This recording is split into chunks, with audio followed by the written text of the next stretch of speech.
Vous écoutez la leçon biblique de l'Église de la Science chrétienne indépendante de Plainfield, située à Plainfield, New Jersey, États-Unis d'Amérique. Leçon du dimanche 16 juin 2024. Sujet: Dieu, le conservateur de l'homme. Texte d'or, Matthieu. Et n'appelez personne sur la terre votre Père, car un seul est votre Père, celui qui est dans les cieux. Lecture alternée, Psaume. Oui, c'est en Dieu que mon âme se confie, de lui vient mon salut. Oui, c'est lui qui est mon rocher et mon salut, ma haute retraite. Je ne chancellerai guère. Oui, mon âme, confie-toi en Dieu, car de lui vient mon espérance. Sur Dieu repose mon salut et ma gloire. Le rocher de ma force, mon refuge est en Dieu. En tout temps, peuple, confiez-vous en lui. Répandez vos cœurs en sa présence. Dieu est notre refuge. Garde-moi, ô Dieu, car je cherche en toi mon refuge. La Bible. Louez l'Éternel, car il est bon, car sa miséricorde dure à toujours. Qu'ainsi disent les rachetés de l'Éternel, ceux qu'il a délivrés de la main de l'ennemi, et qu'il a rassemblés de tous les pays, de l'Orient et de l'Occident, du Nord et de la mer. Ils erraient dans le désert, ils marchaient dans la solitude, sans trouver une ville où ils pussent habiter. Ils souffraient de la faim et de la soif, leur âme était languissante. Dans leur détresse, ils crièrent à l'Éternel, et il les délivra de leurs angoisses. Il les conduisit par le droit chemin, pour qu'ils arrivassent dans une ville habitable.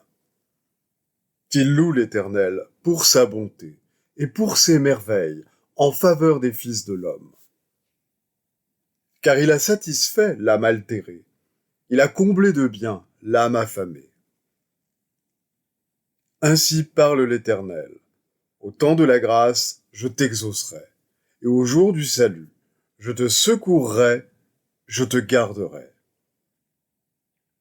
Jésus étant entré un jour de sabbat dans la maison de l'un des chefs des pharisiens pour prendre un repas, Jésus prit la parole et dit aux docteurs de la loi et aux pharisiens: Un homme avait 2 fils. Le plus jeune dit à son père: Mon père, donne-moi la part de bien qui doit me revenir. Et le père leur partagea son bien. Peu de jours après, le plus jeune fils, ayant tout ramassé, partit pour un pays éloigné, où il dissipa son bien en vivant dans la débauche. Lorsqu'il eut tout dépensé, une grande famine survint dans ce pays, et il commença à se trouver dans le besoin. Il alla se mettre au service d'un des habitants du pays, qui l'envoya dans ses champs garder les pourceaux. Il aurait bien voulu se rassasier des carouges que mangeaient les pourceaux, mais personne ne lui en donnait. Étant rentré en lui-même, il se dit: Combien de mercenaires chez mon père ont du pain en abondance, et moi, ici, je meurs de faim. Je me lèverai, j'irai vers mon père, et je lui dirai: Mon père, j'ai péché contre le ciel et contre toi. Je ne suis plus digne d'être appelé ton fils. Traite-moi comme l'un de tes mercenaires. Et il se leva et alla vers son père. Comme il était encore loin, son père le vit et fut ému de compassion. Il courut se jeter à son cou et le baisa. Le fils lui dit: Mon père, j'ai péché contre le ciel et contre toi. Je ne suis plus digne d'être appelé ton fils. Mais le père dit à ses serviteurs: Apportez vite la plus belle robe et l'en revêtez. Mettez-lui un anneau au doigt et des souliers aux pieds. Amenez le veau gras et tuez-le.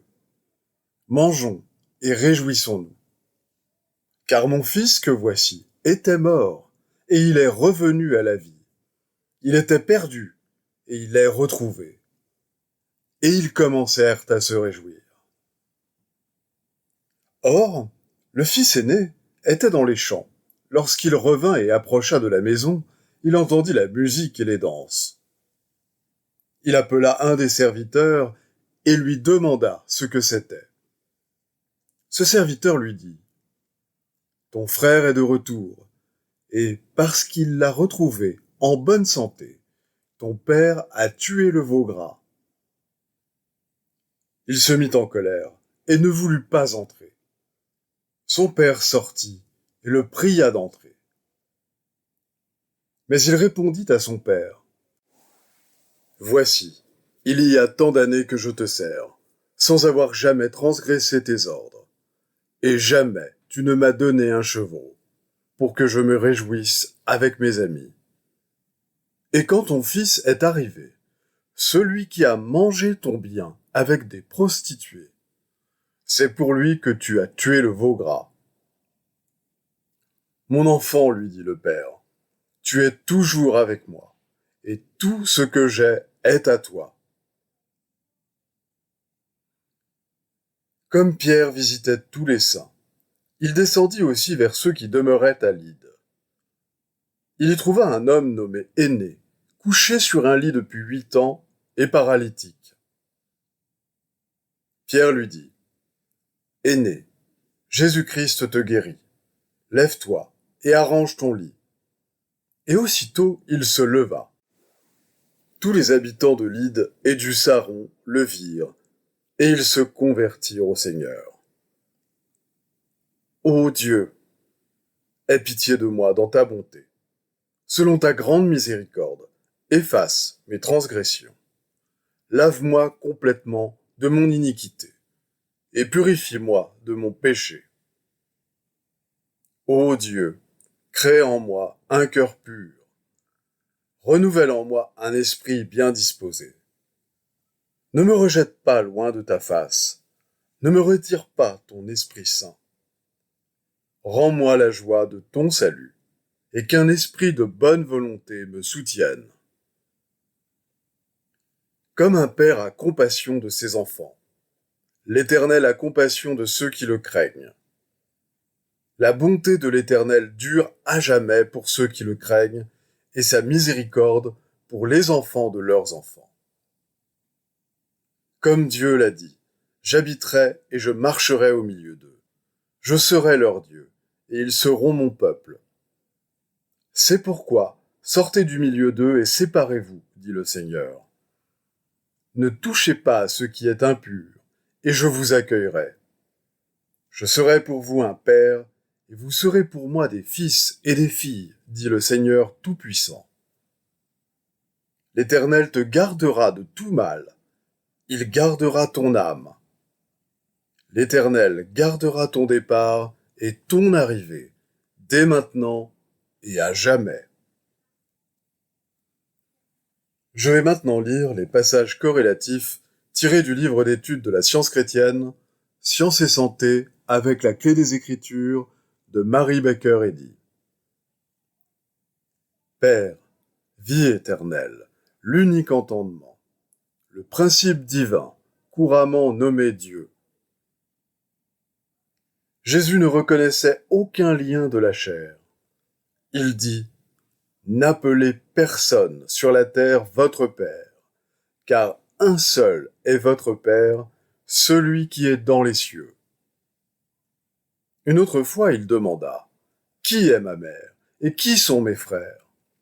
laissant entendre que ce sont ceux qui font la volonté de son Père. Il n'est fait mention nulle part qu'il est appelé un homme du nom de Père. Il reconnaissait l'Esprit, Dieu, comme le seul Créateur, et par conséquent le Père de tous. Dans la science, l'homme naît de l'Esprit. Le beau, le bon et le pur constituent son ascendance.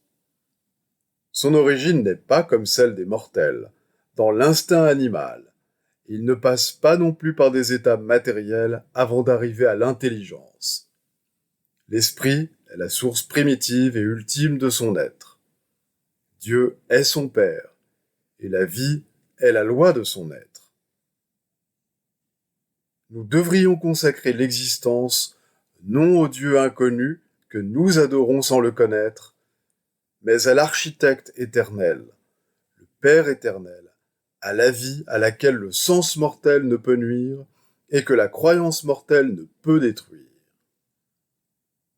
L'histoire du christianisme fournit des preuves sublimes de l'influence vivifiante et du pouvoir de protection dispensé à l'homme par son Père céleste, l'entendement omnipotent qui donne à l'homme la foi et la compréhension nécessaires pour se défendre non seulement contre la tentation, mais encore contre la souffrance physique.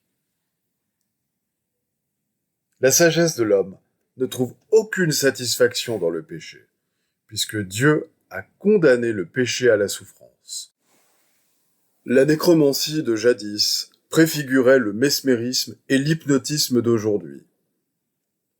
L'ivrogne croit jouir de l'ivrognerie, et vous ne réussirez pas à lui faire abandonner son état d'abrutissement tant que son sens physique de plaisir n'aura cédé à un sens plus élevé. Alors il se détournera de sa boisson, comme celui qui rêve et se réveille en sursaut d'un cauchemar provoqué par les douleurs des sens pervertis. Celui qui aime faire le mal, qui y trouve du plaisir et ne s'en abstient que par crainte des conséquences, n'est ni un homme tempérant, ni un religionniste digne de confiance. Les dures expériences que suscite la croyance à la prétendue vie de la matière, ainsi que nos déceptions et nos douleurs incessantes, nous jettent comme des enfants lassés dans les bras de l'amour divin. Nous commençons dès lors à apprendre ce qu'est la vie en science divine. Sans ce processus de détachement, peux-tu par une recherche minutieuse découvrir Dieu ? Il est plus aisé de désirer la vérité que de se débarrasser de l'erreur. Les mortels peuvent bien chercher à comprendre la science chrétienne, mais ils ne pourront pas glaner dans la science chrétienne les faits de l'être sans lutter pour les acquérir.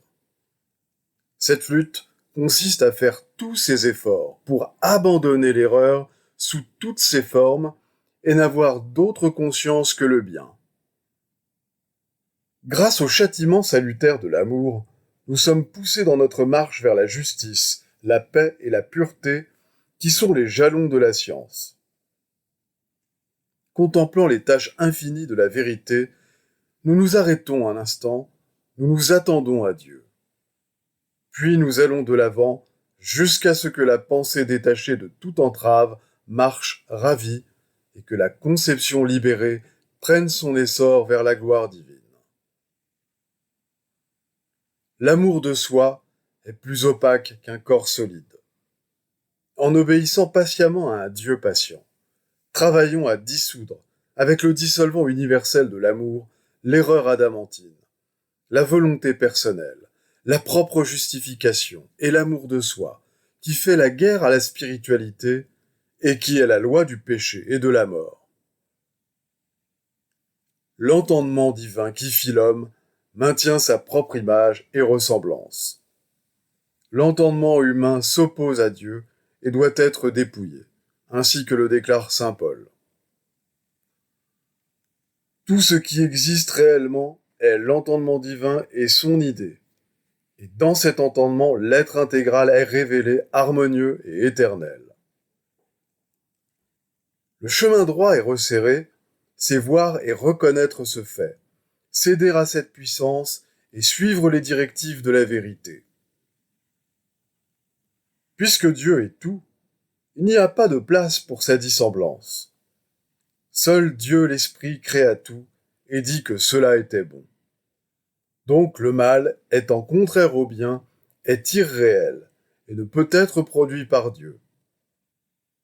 Le pécheur ne peut pas se sentir encouragé par le fait que la science démontre l'irréalité du mal, car le pécheur ferait une réalité du péché, rendrait réel ce qui est irréel, et amasserait ainsi la colère pour le jour de la colère. Il fait partie d'une conspiration dirigée contre lui-même, contre son propre réveil à la terrible irréalité par laquelle il a été trompé. Seuls ceux qui se repentent du péché et qui abandonnent l'irréel peuvent comprendre pleinement l'irréalité du mal. La réforme vient quand on comprend qu'il n'y a pas de plaisir durable dans le mal, et aussi lorsqu'on apprend à aimer le bien conformément à la science qui révèle le fait immortel que ni plaisir, ni douleur, ni appétit, ni passion ne peuvent exister dans la matière, ni en provenir, alors que l'entendement divin peut détruire, et détruit effectivement les fausses croyances au plaisir, à la douleur ou à la crainte, ainsi que tous les appétits coupables de l'entendement humain. Ce n'est qu'en reconnaissant la suprématie de l'esprit qui annule les prétentions de la matière que les mortels peuvent dépouiller la mortalité et trouver le lien spirituel indissoluble qui établit l'homme pour toujours dans la ressemblance divine, inséparable de son Créateur. Alors on trouvera que l'homme est sa ressemblance, parfait comme le Père, indestructible dans la vie, caché avec Christ en Dieu, avec la vérité dans l'amour divin, où le sens humain n'a pas vu l'homme. Dieu est la vie ou intelligence qui forme et conserve l'individualité et l'identité des animaux, aussi bien que celle des hommes. Notre Père qui es aux cieux, notre Père Mère Dieu, tout harmonieux. Et Dieu ne nous induit pas en tentation, mais nous délivre du péché, de la maladie et de la mort. Les devoirs quotidiens de Mary Baker Eddy. Prière quotidienne. Il sera du devoir de tout membre de cette Église de prier chaque jour. Que ton règne vienne, que le règne de la vérité, de la vie et de l'amour divin soit établi en moi, et élimine de moi tout péché. Et puisse ta parole enrichir les affections de toute l'humanité, et la gouverner. Règle pour les mobiles et les actes.